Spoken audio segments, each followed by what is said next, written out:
അഴകും ഫാഷനും ഒരുമിക്കുന്ന 1 gram gold ആഭരണങ്ങൾ, ഫാൻസി ഐറ്റംസ്, കോസ്മെറ്റിക്സ്, ബാഗുകൾ, പ്രമുഖ കമ്പനികളുടെ ട്രോളി ബാഗുകൾ എന്നിവയുടെ ഏറ്റവും പുതിയ കളക്ഷനുമായി Misba fancy and gold covering Kerala സംസ്ഥാന ഭാഗ്യക്കുറിയുടെ നിരവധി ഒന്നാം സമ്മാനങ്ങൾ നൽകി ഭാഗ്യവാന്മാരുടെ ലക്കി സെന്ററായ റിയൽ ലക്കി സെന്ററിലൂടെ ഭാഗ്യവാനാകൂ.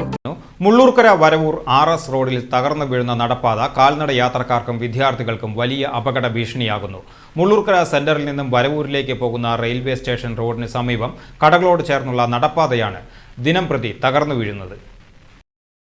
സ്ലാബുകൾ തകർന്നടിഞ്ഞ ഭാഗങ്ങളിൽ ഇരുമ്പു കമ്പികൾ അപകടകരമായ രീതിയിൽ പുറത്തേക്ക് തള്ളി നിൽക്കുന്നത് ഈ പാതയിലൂടെയുള്ള യാത്രക്കാരുടെ ജീവന് തന്നെ ഭീഷണിയാണ്.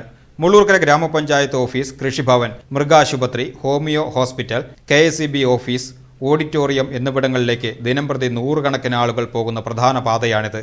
2 വർഷം മുമ്പ് പൊതുമരാമത്ത് വകുപ്പ് പ്രദേശത്തെ കടകൾ പൊളിച്ചു നീക്കി നടപ്പാത നിർമ്മാണത്തിനായി സ്ഥലം ഏറ്റെടുത്തിരുന്നു. എന്നാൽ ഇതിനുശേഷം പുതിയ നടപ്പാത നിർമ്മിക്കുന്നതിനായി വ്യാപാരികളും മുള്ളൂർക്കര ഗ്രാമപഞ്ചായത്ത് ഭരണസമിതിയും നിരവധി തവണ നിവേദനങ്ങൾ നൽകിയെങ്കിലും പൊതുമരാമത്ത് വകുപ്പിന്റെ ഭാഗത്തുനിന്ന് യാതൊരു നടപടിയും ഉണ്ടായിട്ടില്ല എന്ന് വ്യാപകമായ ആക്ഷേപമുണ്ട്. വരും ദിവസങ്ങളിൽ കാലവർഷം ശക്തമാകുന്നതോടെ കാനയ്ക്ക് മുകളിലുള്ള ഈ നടപ്പാത പൂർണ്ണമായും തകർന്നു വീഴുന്ന അവസ്ഥയിലാണുള്ളത്.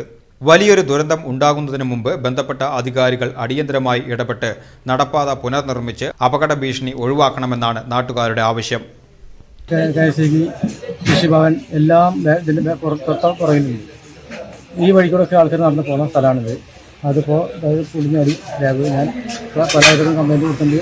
അവരൊന്നും പഞ്ചായത്തിൽ പറഞ്ഞപ്പോൾ PWയുടെ വകുപ്പിൽപ്പെട്ടുള്ളതാണ് എന്ന് പറഞ്ഞിട്ട് അവർ ഒഴിവായി. അപ്പോൾ അവർ PWക്ക് കംപ്ലൈൻറ്റ് കൊടുക്കാനാണ് പറഞ്ഞത്. നമ്മൾ ചേലക്കര പോയി കൊടുത്തു. അപ്പോൾ അവർ പറഞ്ഞ് വടക്കാഞ്ചേരി കൊണ്ടുപോയി കൊടുത്തിട്ടുണ്ട്. അപ്പോൾ ചേര ആരും തിരിഞ്ഞെടുത്തിട്ടില്ല, കാര്യങ്ങളൊന്നും ചെയ്തിട്ടില്ല.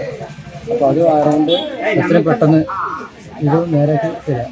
അല്ലെങ്കിൽ ദുരിതങ്ങൾ ഈ മഴക്കാലം വന്നു വെള്ളം നിറച്ച് തരണമാണ് ഞാൻ. ഇതിൻ്റെ 2 കൊല്ലം മുമ്പേ വെള്ളം വന്നിട്ട് പൊങ്ങി ഇപ്പോൾ സ്ലാബ് പൊട്ടി പോയുള്ളതാണ്. 5-6 സ്ലാബുകളും പൊട്ടിയുണ്ട് വെള്ളം വന്നിട്ട്. അതിൻ്റെ എല്ലാം ഇപ്പോൾ ഇവിടെ എല്ലാവർക്കും അറിയുന്നതാണ്. ഇവിടെ വെള്ളം വന്ന് ദുരിതം ആവശ്യമുണ്ട്. പഞ്ചായത്തിലേക്ക് അറിയാം, എല്ലാവർക്കും അറിയാം. അപ്പോൾ ഇങ്ങനത്തെ ഒരു അവസ്ഥ എന്നത് അല്ലെങ്കിൽ ഈ വെള്ളം വന്നു കഴിഞ്ഞാൽ കുട്ടികൾ ചാടി പോയാൽ ദുരിതങ്ങളുണ്ടാകും. അത് ഉണ്ടാവാണ്ടിരിക്കാൻ വേണ്ടിയാണ് പറഞ്ഞത്, മുന്നേ കൂട്ടിയിട്ട് പറയുന്നത്. ഇനിയിപ്പോൾ മഴ തുടങ്ങാൻ പോയി. അപ്പോൾ അത് എത്രയും പെട്ടെന്ന് തന്നെ നേരാക്കി തരാം.